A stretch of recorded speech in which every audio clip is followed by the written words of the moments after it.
चलो स्टार्ट करते हैं फटाफट। GST in semi inter and final goods and service tax multiple choice question for December exam 2020 exam. देखो आज से हम डिस्कशन करने वाले जीएसटी क्वेश्चन। देखते हैं फर्स्ट क्वेश्चन हमारे यहाँ पर आ रहा है। चूज द करेक्ट, मैं लेता हूँ पेन पहले तो। Choose the correct alternative and also provide your justification. आपको क्या करना है, करेक्ट ऑप्शन को सेलेक्ट करना है और जस्टिफिकेशन देना है। इंटर के लिए ओनली ऑप्शन सेलेक्ट करना रहेगा और फाइनल के लिए आपको जस्टिफिकेशन देना पड़ेगा। फाइनल वालों आपको जस्टिफिकेशन देना पड़ेगा, ठीक है। So GST is destination based tax, source based tax, person based tax and sales tax. GST क्या होता है आपका, डेस्टिनेशन बेस्ड टैक्स होता है, ये आपने ध्यान में रखना है। डेस्टिनेशन बेस्ड मतलब कंजम्पशन टैक्स, जहां पर कंजम्पशन वहां पर GST, goods and service tax.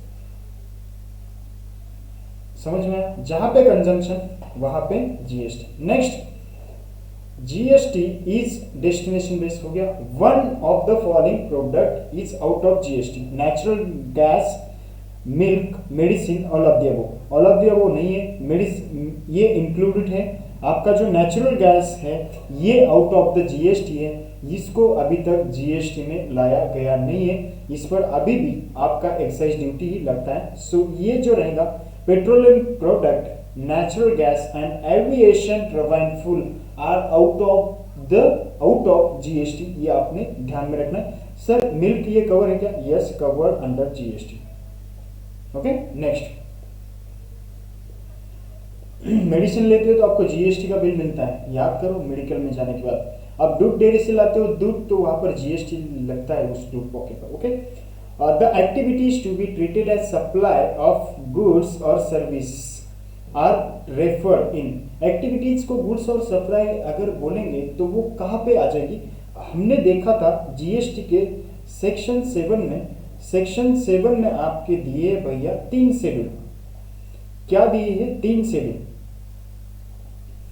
First वाला शेड्यूल बोलता है, सेकंड वाला शेड्यूल बोलता है एंड थर्ड वाला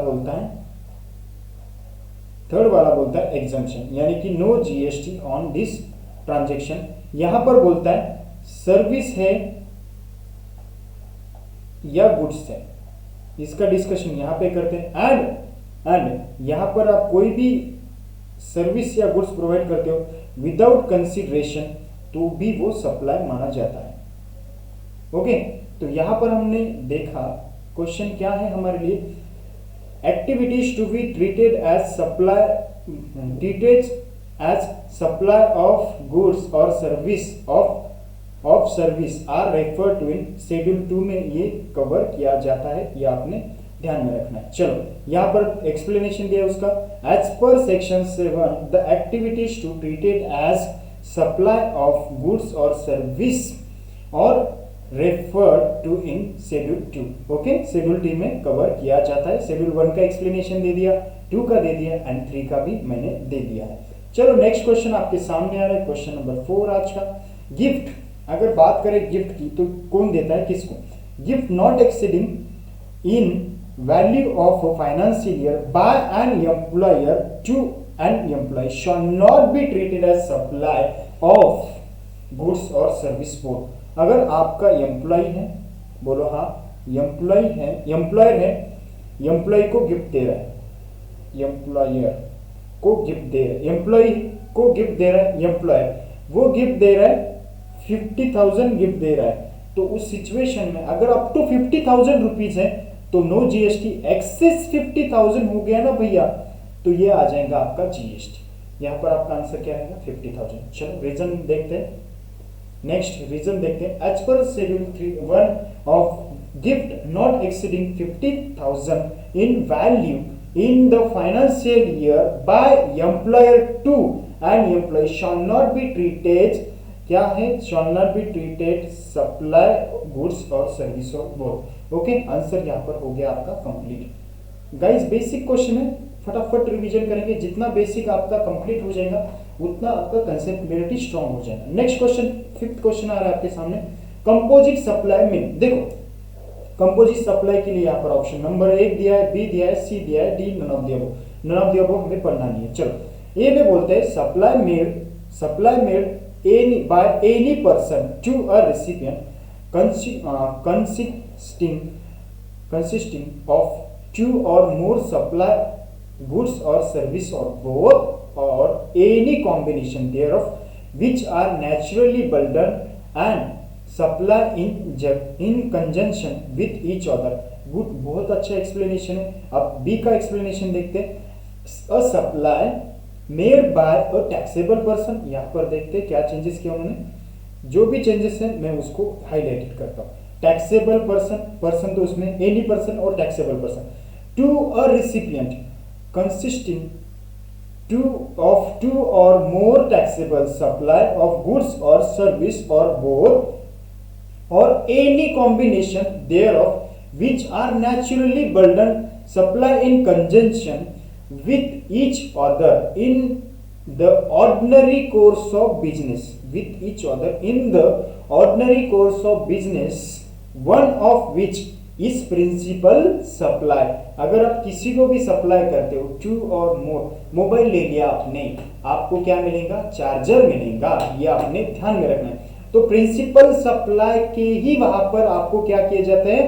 पैसे लगाए जाते हैं, चार्जर के लगाए नहीं जाते भैया। नेचुरली बंडल्ड उसको कहा जाता है, ये आपने ध्यान में रखना है। सर आंसर क्या रहेगा? आंसर तो बी रहेगा। देखते हैं ऑप्शन सी, टू और मोर इंडिविजुअल। ओके, ये तो गया काम से, कुछ काम ही नहीं है इसका। इसको मैं इरेज कर देता हूं और इसको कर देता हूं cut.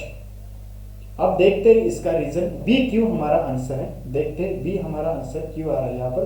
Reason as per section 230 मैं हाईलाइट करता हूं आगे उसकी डेफिनेशन को।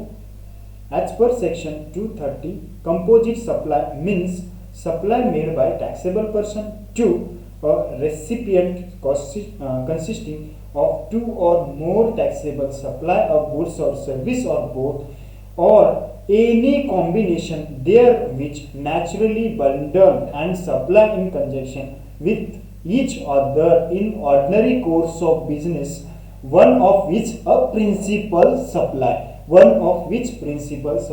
यहाँ पर आपका डेफिनेशन क्या हो जाएगा? यहाँ पर कंप्लीट हो जाएगा। आपका आंसर क्या था? बी। एक्सप्लेनेशन 230 में दिया है और रीजन भी आपने बता दिया। ये डेफिनेशन याद करनी है। Composite supply means as per section 230 composite supply means any taxable person supply to its recipients any service और गुड्स इन कंसिस्टिंग सर्विस और गुड्स और बोथ और any combination thereof which are naturally bundled. कहां पे आपको focus करना है? which are naturally bundled and supply in conjunction with यानी कि उसको ब्रेक नहीं कर सकते आप। ये लिया तो वो कंपलसरी लेना ही पड़ेगा, मोबाइल लिया तो चार्जर लेना ही पड़ेगा आपको। तो with each other in other ordinary course of business,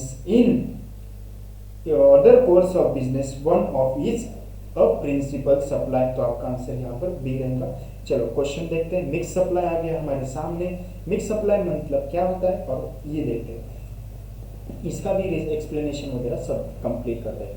देखो मिक्स सप्लाई मतलब क्या होता है? Supply made a taxable person, okay, supply made a taxable person recipient consist to और मोर टैक्सेबल सप्लाई ऑफ गुड्स और service both or any combination thereof which are naturally bundled and supply in conjunction with each other in ordinary course of business is principal supply। यार गलती कर दी इन्होंने आगे।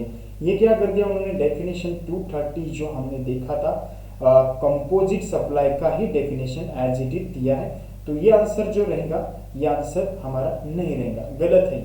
Composite supply का answer देते कोई? देखिए आप देखिए, two or more individual supply of goods or service or any combination thereof made in conjunction with each other by a taxable person for a single price where such supply does not constitute composite supply। Okay, यहाँ पर थोड़ा सा मुझे confidence आ रहा है कि ये answer हो सकता है क्या, देखते हैं। और थर्ड वाला पढ़ेंगे, पूरे आंसर पढ़ने के उसके बाद ही आपको आंसर करना आएगा, अदरवाइज नहीं नहीं मेरे को नहीं भैया, एमसीक्यू टाइप एग्जाम है, थोड़ा सा रिलैक्स वे में जा, हल्लू हल्लू जा, सब कुछ आएगा तेरे को। 2 or more individual supply of goods made in conjunction with each other by any person for a single price where such supply does not constitute composite supply। यहाँ पर अगर हम बात करें तो आपको बी ऑप्शन यहाँ पर एक्यूरेट लगता है, मोर सी से कंपेयर करें तो बी आंसर जो रहेगा वो एक्यूरेट लग रहा है। मेरा आंसर तो बी मैंने सेलेक्ट कर दिया, आप देखते हैं रीजन क्या है। As per section 234, as per section 234, mixed supply means 2 or more supply of goods or service or any combination thereof made in conjunction with each other by taxable person for single price where such supply does not constitute composite supply। आपका क्या answer रहेगा? आपका answer रहेगा, क्या answer रहेगा? आपका answer रहेगा सी यहाँ पर, राइट? आपका आंसर रहेगा सी, क्योंकि ये जो है ये आंसर आपका नहीं रहेगा, आपका क्या रहेगा? सी आंसर रहेगा, मैंने आपको गलत बताया था। चलो आगे, ओके नेक्स्ट क्वेश्चन पर जाते हैं, नेक्स्ट क्वेश्चन पर जाते हैं, एक मिनट।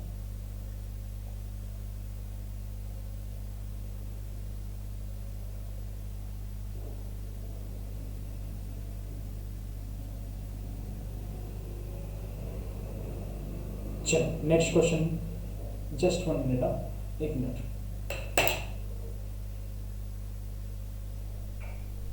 आप ये क्वेश्चन पढ़ लो, मैं आपको एक्सप्लेनेशन देता हूँ इसका, ओके? 21 मिनट क्वेश्चन पढ़ो तब तक आप।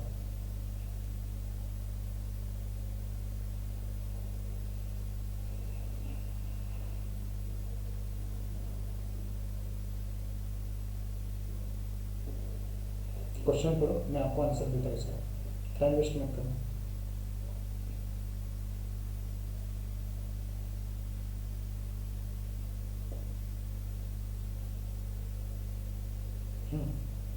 फटाफट क्वेश्चन देता हूँ।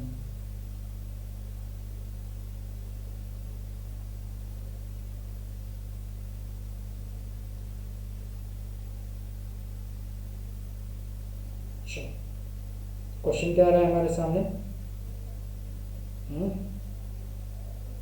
क्वेश्चन 7 आ रहा है ना, देखते हैं 7। चलो 7 क्वेश्चन आ रहा है हमारे सामने, इनको रखता हूँ यहाँ। क्वेश्चन 7 आ रहा है हमारे सामने, तो 7 का आंसर देखते हैं। Out of following transaction, out of following transaction identify which of them is composite supply. Which of them composite supply, कौन सा कंपोजिट सप्लाई है ये देखेंगे हम। यहाँ पर हमें बताना है, goods are packed and transported with insurance. Insurance, the supply of goods, packing material, transportation and insurance.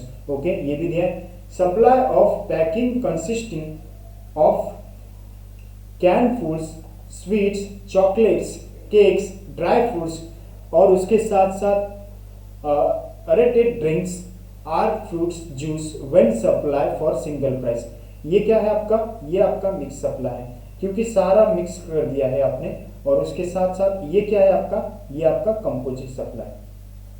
तो आपका आंसर क्या रहेगा? आपका आंसर रहेगा ए। ओके, रीजन बोलते हैं, रीजन के साथ देखते हैं। Where insurance are packed and transported with insurance, the supply of goods, packing material, transport and insurance is a composite supply.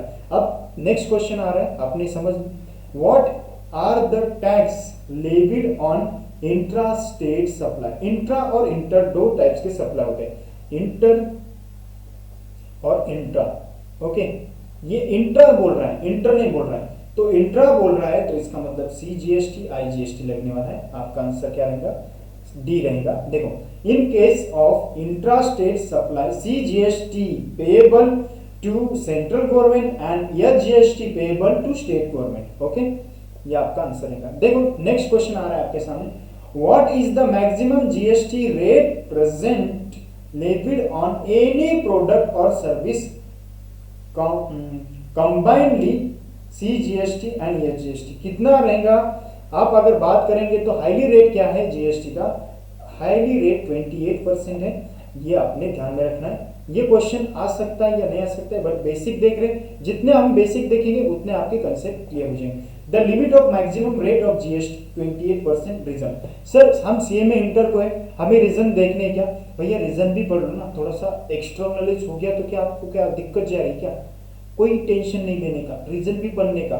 Sir नहीं पढ़ते, अरे यार पढ़ेंगे तो एक बार और रिवीजन हो जाएगा ना, सो इसलिए आराम से पढ़ने का, उसको टेंशन नहीं लेने का। एमसीक्यू क्वेश्चन है, एक्स्ट्रा कंसेप्ट रहेंगी तो बहुत ज्यादा बेनिफिट होगा। चलो next, service by an employee to the employer in the course of और in relation to his employment is.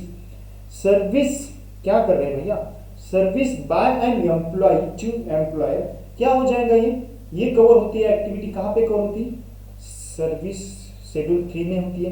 तो ये सर्विस शेड्यूल 3 में होती है तो इसको एग्जाम्पल मानता हूँ। ये neither a supply of goods nor a supply of GST, employer की सर्विस शेड्यूल 3 में आती है, वो आपको देखना है। देखो यहाँ पर रीजन में बताते हैं, ये रीजन का बेनिफिट हो रहा है एंट्री के लिए। As per section 7 read with schedule 3 service by an employee to an employer in the course और in relation to his employment in neither supply of goods or nor service। जो भी service और supply employer relationship होगा वो contractual relation है, उसमें ना supply consider किया जाएगा गुड्स का और ना ही आपके सर्विसेज का। सर्विस, फ्यूनरल एंड सेरेमोनियम और मैरिटर्नी इंक्लूडिंग प्रोनाउंसिएशन में थोड़ा सा प्रॉब्लम होता है मुझे, क्योंकि यहाँ पर थोड़ा सा इंजरी की वजह से, सो आई विल ट्राई कि मैं उसके अकॉर्डिंगली करता हूँ। ट्रांसपोर्टेशन ऑफ यहाँ पर नहीं दिखा सकता, सर्विस ऑफ फ्यूनरल सेरेमोनिएशन और mortuary including transportation of the deceased is supply of goods, supply of service. भैया ये भी कवर होता है आपके शेड्यूल 7 में, शेड्यूल 3 में, सेक्शन 7 में, तो ये भी आपका सर्विस नहीं माना जाएगा। As per section read with schedule 3 service of funeral और सेरेमोनियम और mortuary including transportation of deceased is neither supply of goods not supply of service. बिल्कुल सही है। यहाँ पर और एक क्वेश्चन आ रहा है आपके सामने, renting of immovable property act schedule 2 देखेंगे तो 2 बाइफरकेट करता है सर्विस और गुड्स को। तो जब भी आप बात करेंगे रेंटिंग ऑफ इमूवेबल प्रॉपर्टी की तो ये बन जाता है service. Answer is clear. Reason 7 as per section 7 read with schedule 2 renting of immovable property is supply of service, ये आपने ध्यान में रखना है। उसके बाद क्वेश्चन आ रहा है 13, एनी ट्रीटमेंट और process which applied to another person goods is. क्या बात करते हो सर, एनी ट्रीटमेंट और process which apply to any person goods, जो भी, ये देखो ये क्या है, ये आप है, आप किसी गुड्स पर क्या कर रहे हो, उसको प्रॉपर वे में डील कर रहे हो, कट करके दे रहे हो, आपका गुड्स नहीं है वो सिचुएशन में, आप बस उसको आपके पास ये प्यार आया, आपने क्या कर दिया, उसको कलर करके दे दिया मुझे वापस। तो ये क्या किया आपने, क्या किया, एनी ट्रीटमेंट और प्रोसेस, इस पर ट्रीटमेंट किया, प्रोसेस किया, which is applied to another person goods is, ये क्या हो जाएगा, ये भी आपका कवर होता है सेक्शन 7 शेड्यूल 2 में। और ऐसे कोई एक्टिविटीज को बोला जाता है भैया सर्विस। देखते हैं इसका reason. As per section 7 read with schedule 2 any treatment or process which is applied to another person goods is supply of service। Answer correct है। नेक्स्ट देखते हैं, which of the following person can opt composition scheme, कौन सा person opt कर सकता है composition scheme, बोलो चलो पढ़ते हैं, बोलते हैं। As per person making any supply of goods which are not liable to tax under this act. Okay, person making any interstate supply, उसके साथ साथ क्या है, ऑनवर्ड, एक minute, person making interstate onward supply of goods, interstate कर रहा है, okay, then person effecting supply of goods through e commerce operator liable to collect at the source. कौन ऑप्ट कर सकता है? अगर हम बात करें person making any supply goods which are not liable to tax under this act, कोई भी ऐसा सप्लाई करते हो तो आपका यहाँ पर not liable to tax, answer ये रहेगा। उसका रीजन देखते हैं क्यों रहेगा। As per section shall be, as per section 10 registered person shall be liable to opt composition scheme provided he is not engaging, आप अगर रीजन देखोगे not engaging supply of service other than few specified supply, then he is not making, क्या है देखते हैं फटाफट,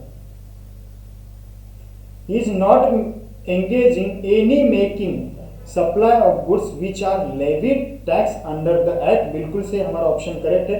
ही is not engage making interstate supply outward supply of goods, okay, then he is not making, he is not in making any supply of goods through an electronic commerce operator who collect tax at source as per section 52 and he is not a manufacturing of such goods as may be notified by government on recommendation of the council। ये आपके answer हो गए, but यहाँ पर आपका answer A क्यों था, ये क्यों, इसलिए ये था आपका आंसर, ओके। सो आपका आंसर ए समझ में आया, क्यों रीजन था उसका, क्योंकि ना आप इंटरस्टेट सप्लाई प्रोवाइड करने वाले कोई भी कंपोजिशन स्कीम का बेनिफिट नहीं ले सकते और ना ही ईसीओ वाले बेनिफिट ले सकते, ओके। चलो आप what is the rate applicable under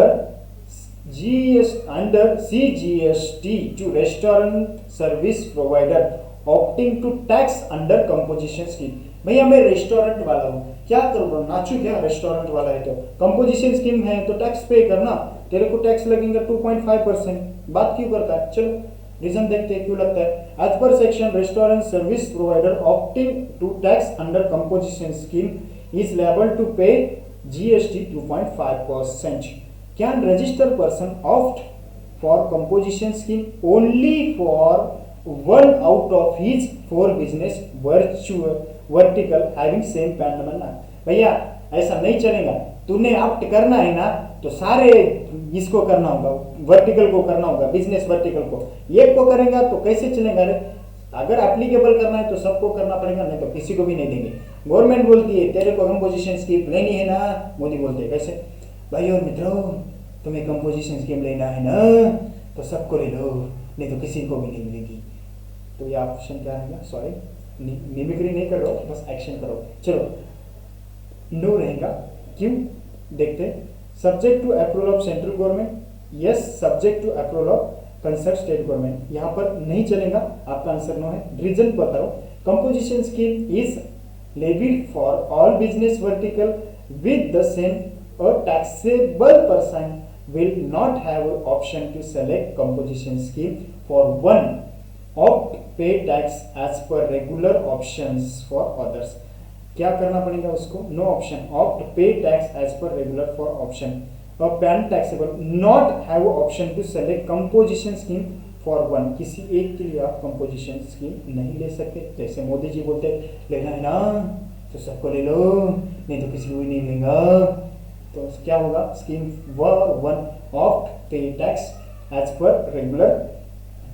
Rahul Gandhi कैसे बोलते हैं, हाँ करो वैसे नखरे, हाँ राहुल गांधी सोनिया गांधी कोई काम ही नहीं है, पेपर आ रहे हैं दिसंबर में और आपको सोच रहा है ये, हाँ मजे कर रहे हो तुम तो।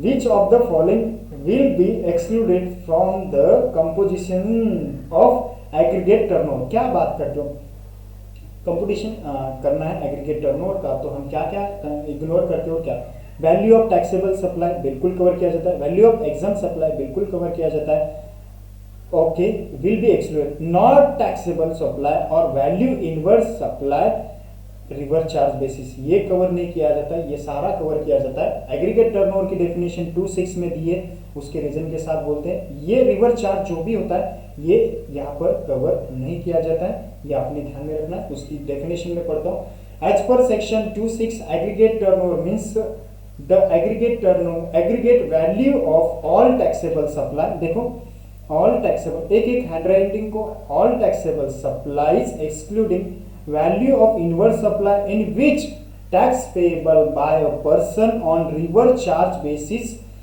उसको क्या करना है, एक्सक्लूड करना है। किसको एक्सक्लूड करता हूं मैं इसको, रिवर चार्ज बेसिस। आप कलर चेंज करेंगे ताकि आपको कंफ्यूजन नहीं होगा। एग्जम्प्ट कवर किया जाता है, एक्सपोर्ट कवर किया जाता है, सर्विस बोथ इंट्रास्टेट सप्लाई भी कवर किया जाता है, of person having same permanent account to and computation all India basis but exclude central tax, state tax, union tax और IGST टैक्स।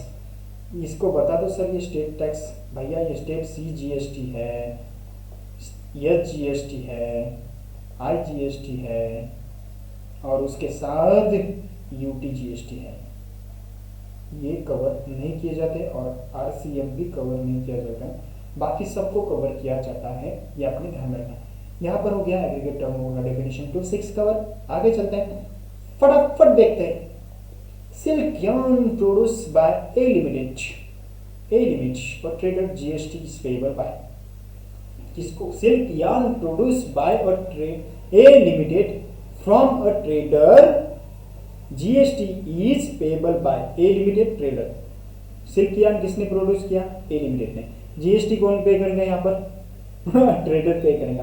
क्यों सर, क्योंकि ये सिल्क yarn जो है ना आउट ऑफ GST होता है, इसलिए यहाँ पर ट्रेडर पे करेगा।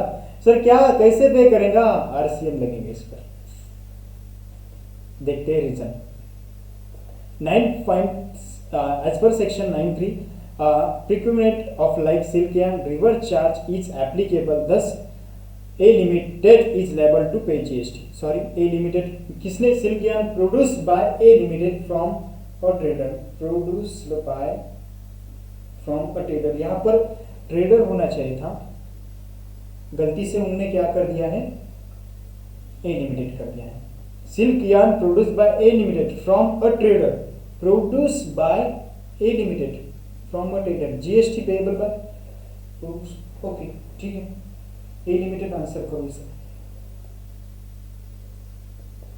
When can credit for tax paid under RCM mechanism is taken? When can credit for tax paid under some month in which payment of tax has been done, same month which liability of tax has incurred? क्या करेंगे, ये और भी both या कोई और answer रहेगा। देखते हैं, ये और भी बोथ के साथ ITC will be available in month which tax, ITC available in the month in which tax under river charge has been paid। जिस दिन में आप टैक्स पेड करते हो उस मंथ में आपको क्या किया जाता है, पेमेंट हैज बीन मेड। तो यहाँ पर आपका क्या हो जाएगा, आंसर रहेगा A, आंसर रहेगा यहाँ पर A। चलो सर गलतियाँ क्यों कर रहे हो, दोनों भी ऑप्शन सही दिखे थे यार, इसलिए गलती हो गई। रीजन इसलिए तो रखे हैं ताकि कोई कंफ्यूजन ना हो जाएंगे आपसे। चलो आगे देखते हैं, क्वेश्चन 20 आ रहा है हमारे सामने। 20 में क्या बोलते हैं ये देखते हैं। 20 क्वेश्चन आ रहा है हमारे सामने, एक minute. import of service without consideration by a person from a related person or any other established outside India is taxable supply। Import of service without consideration by taxable person, okay, from related person any other establishment outside India is taxable supply। बिल्कुल सही है, जो भी ऐसी transaction करते हो आप related person से, तो उस सिचुएशन में कंसिडरेशन नहीं है तो वो टैक्सेबल कंसीडर किया जाएगा शेड्यूल 1 के हिसाब से। देखो schedule 1 this activity is taxable supply. Which schedule specification of job work, भैया जॉब वर्क के लिए शेड्यूल 2 डील करता है। देखते हैं result. 3 schedule 2 provides work contract is supply. Work contract is supply क्या होता है, गुड्स होता है, सर्विस होता है, या कंपोजिट होता है, या नन ऑफ ये होता है। वर्क कॉन्ट्रैक्ट जो भी होता है आपका, जो भी वर्क कॉन्ट्रैक्ट होता है आपका सर्विस होता है, ये आपने ध्यान में रखना है। रीजन बता दो, schedule 2 specify work contract as supply of service, ये आपने ध्यान में रखना है। शेड्यूल 2 में पूरे एक्टिविटीज वर्क कॉन्ट्रैक्ट की दिए। Supply of service by head office of a company to its branch office, क्या कर रहा है, हेड ऑफिस ब्रांच ऑफिस को प्रोवाइड कर रहा है। Then located in different state would be taxable under the GST act because of, क्या, because of supply of, जो भी, सुनो मेरी बात, ये हेड ऑफिस है आई, ये बी है, यहां पर आपका ये, हम शेड्यूल 1 अगर पढ़ेंगे तो शेड्यूल 1 में बोला है विदाउट कंसिडरेशन, ये यहां से कंसिडरेशन लेगा क्या, नो। और यहां पर ये कोई सर्विस, यहां पर कोई सर्विस और गुड्स प्रोवाइड कर रहा है, गुड्स और सर्विस प्रोवाइड, तो ये कंसिडरेशन लेगा क्या, नो। तो ये एक्टिविटीज होती है भैया आपके शेड्यूल 1 में कवर, इसको आंसर है बी। चलो रीजन देखते हैं। Serial number 2, schedule 1 of CGST provide supply of goods and service between distinct person would be taxable supply, ये जो होता है वो टैक्सेबल सप्लाई होता है, इसको बोलते हैं नो कंसिडरेशन सप्लाई, इसको टैक्सेबल किया जाता है, no consideration supply, consideration supply. चलो आगे, and agreement for an obligation to refrain from an act or to tolerate an act or a situation or to do an act would be supply of goods service। क्या होता है, an agreement, obligation, refrain from an act or tolerate an act, ये ना ही आपका क्या होता है goods service, क्या होता है ये शेड्यूल 3 जीएसटी प्रोवाइड दिस, क्या प्रोवाइड किया है, ये ऐसी एक्टिविटीज को आपको कहा जाता है neither supply of goods, neither sorry, ये तो आपका शेड्यूल 3 में ये कुछ ना कुछ तो यहाँ पर ये है, मैं इसका क्लेरिफिकेशन दे दूंगा, ये मेरे साइड पेंडिंग रखो, मेरे साइड पेंडिंग रखो, कमेंट में क्वेश्चन मत करना, मैं इसको आपको आंसर करके दूंगा, okay. And restaurant service alcohol liquor to customer along with foods, what will be the rate supply of alcoholic liquor।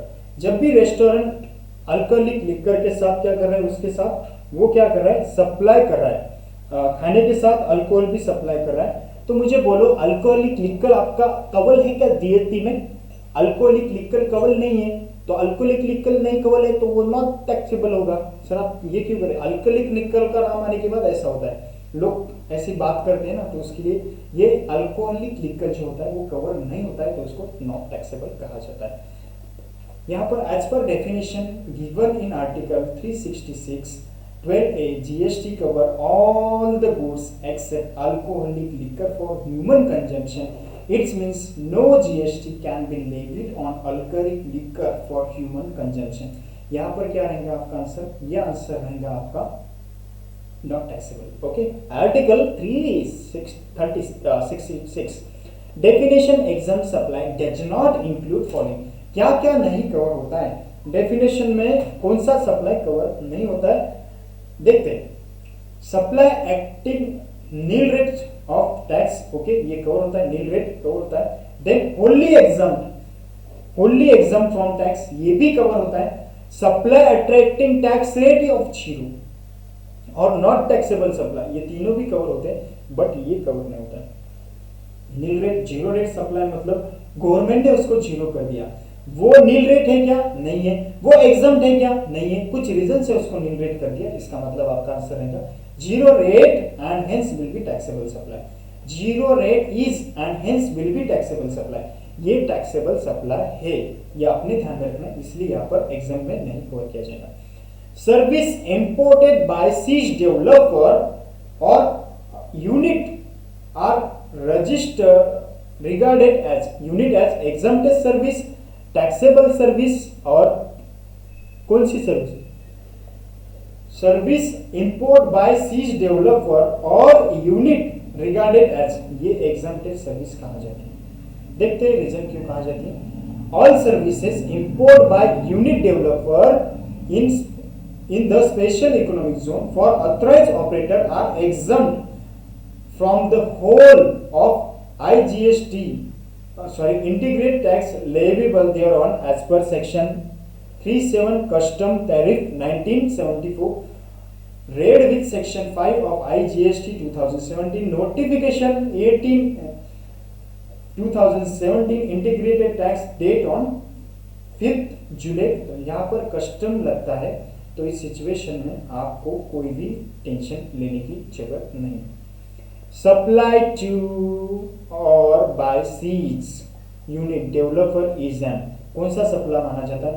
जो भी आप सप्लाई करते हो इसको इंट्रास्टेट सप्लाई माना जाता है। देखो section 7(5)(b of IGST specified the above, interstate supply माना जाता है। यहाँ पर आपने ध्यान देना है, जो भी आप एक्सपोर्ट करते हो उसको भी आपका क्या कहा जाता है? सीज को अगर सप्लाई करते हो तो उसको इंटरस्टेट सप्लाई कहा जाता है।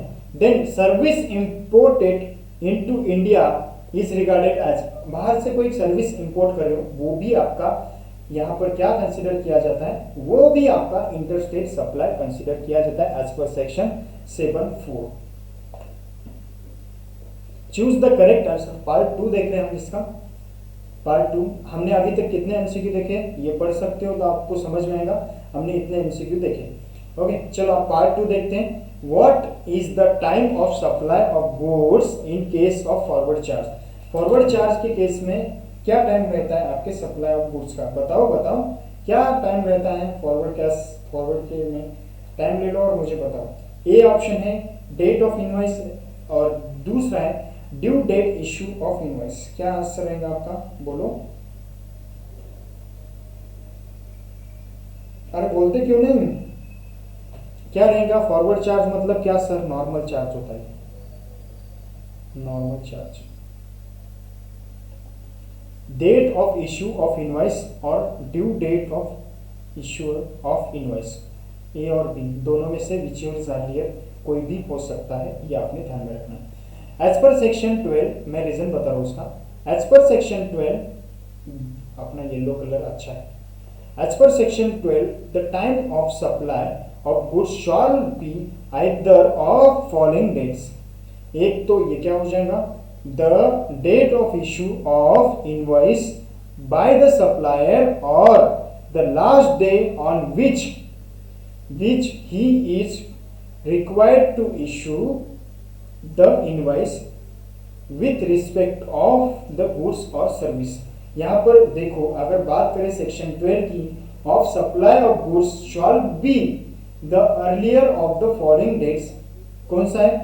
the date of issue of invoice by the supplier or the last day on which he is required to issue of invoice with respect of supply, और यहाँ पर देखो the date on which supply receive payments with respect to the supply। ये तीनों condition आपने एक बार आराम से पढ़ना है, ताकि whichever is earlier की एक्टिविटीज आपकी वहां पर क्या कंसिडर की जाएंगी? टाइम ऑफ सप्लाई कंसिडर की जाएंगी इन case of forward charge. What is the time of supply of issue of service? Invoice is issued with in 30 days from the provision of service। date of invoice, okay, date of invoice issued, receive payment which supplier received payment, उसके बाद date of provision service A और B। यहाँ पर भी आपका answer A और B रहने वाला है, ये भी आपने ध्यान में रखना। सर A और B क्यों रहने वाला है? देखते हैं इसका रीजन। एज पर सेक्शन 13, ये 13 डील करता है सर्विस के लिए, 12 डील करता है गुड्स के लिए। Time of supply service shall be earliest of the following dates। Number 1, the date of issue of invoice by the supplier if the invoice is issued with due date of insurance of the issue or the date of receipt the payment which is earlier, or the date of the provision of service if the invoice is not issued within such due date or the date of receipt of payment whichever is earlier। यहाँ पर क्या हो जाएगा? दोनों भी आपने देख लेना है। यहाँ पर आपके दोनों भी whichever is earlier की एक्टिविटीज के बेस पर सप्लाई कंसीडर किया जाएगा। Then what is the time of supply of service for the supply of taxable service of 2 rupees 1000 in excess the amount indicate in that taxable invoice। देखो क्या हो जाएगा, 1000 rupees से access आपको payment मिलता है, एडवांस मिलता है, तो उस सिचुएशन में क्या हो जाएगा, सप्लाई कौन सा हो जाएगा, बोलो क्या हो जाएगा यहाँ पर आंसर आपका, आंसर क्या रहेगा, नंबर ए बोल रहे हैं at option of supplier invoice date और date of receipt of consideration. Okay, date of issue invoice, date of receipt consideration, date of entry in books of account. यहाँ पर आपका ऑप्शन क्या रहने वाला है, ऑप्शन ए रहने वाला है, option of the supplier. Option है सप्लायर के पास, वो ये तो इनवॉइस डेट और date of receipt of consideration, इस पर वो क्या कर सकता है, उसको डिटरमाइन कर सकता है। गाइज आपको थोड़ा सा कंफ्यूजन हो रहा है, होने दो, क्योंकि यहाँ पर मैं आपको जब नेक्स्ट लेवल के क्वेश्चन डिस्कस करूंगा ना, ये प्रोविजन को हम अगेन रिवाइज करेंगे, तो यहाँ पर टेंशन मत लो, बस कंसेप्ट को समझने की कोशिश करो, रिवीजन से दूर हो, रिवीजन के पास आने की कोशिश करो। As per section 13 where the supplier of taxable service receive an amount up to 1000 in excess of amount indicate the invoice time of supply of extend such excess amount at option of the said supplier be date on issue of invoice relating to such excess amount। Then what is the time of supply of service in case of reverse charge mechanism। reverse charge mechanism में क्या होता है, select करके रखता हूँ पहले से और आपको explain. Date of payment is entered in the books of account of recipient and date immediately following 60 days from the date issue of invoice। तो आपका क्या रहेगा यहाँ पर आंसर ई रहेगा। देखो 13.3 में दिया है रिवर्स चार्ज के provision, as per case 13.3 in case of supply in receipt of tax which is paid और liable to paid on reverse charge basis the time supply shall be earlier following dates। number 1 payment enter in the books of account okay of recipient or the date on payment is debited in the books of account whichever is earlier or the date determined the following 60 days from the date issue invoice or any other document by whether name call leave in lieu thereof by the supplier। तो आपका answer मैंने बोल दिया पहले से। What is the time of supply of goods liable to tax under reverse charge। क्या time रहेंगे, date of receipt of goods, okay goods के केस में रिवर्स बिल्कुल सही, date on which payment is made, okay date immediately following 30 days from the date of invoice. सारे option correct है, आपका answer D रहने वाला है। Reason as per section 12.3 in case of, देखो तीनों option, supply in respect of which of the following is paid और earlier to be paid on reverse charge basis the time of supply shall be earliest of the following dates. Number one date of the receipt of goods और the date of payment as entered in the books of account of the recipient और the date on which the payment is debited his accounts whichever is earlier or the date immediately following 30 days from the date issue of invoice for other document any other document by whatever name called in lieu thereof by supplier। The value of next question 6 value of supply of goods and service shall be market value, transaction value, maximum retail price. आपकी जो value होगी वो none of the above होगी या transaction value, या आपकी जो value होगी ट्रांजेक्शन वैल्यू होगी, देखते हैं किस तरह से होगी। Section 15 as per section 15 the value of supply of goods और सर्विस और both shall be the transaction value which is price actually paid और payable for said supply of goods और सर्विस और both where the supplier is recipient of the supply are not related to price sole consideration for the supply। guys ये transaction value यहाँ पर consider की जाती है।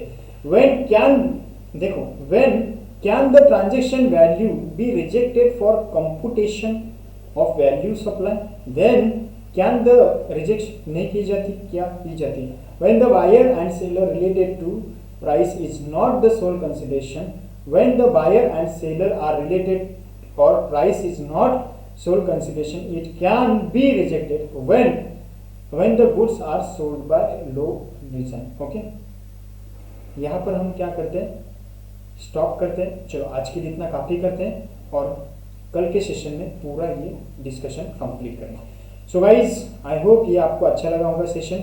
इसके नोट्स मैंने यहाँ पर डिस्क्रिप्शन बॉक्स में दे दिए हैं, आप ये एमसीक्यू के नोट्स डिस्क्रिप्शन बॉक्स से ले सकते हो। चलो आज के लिए इतना काफ़ी करते हैं। Bye bye, see you, take care.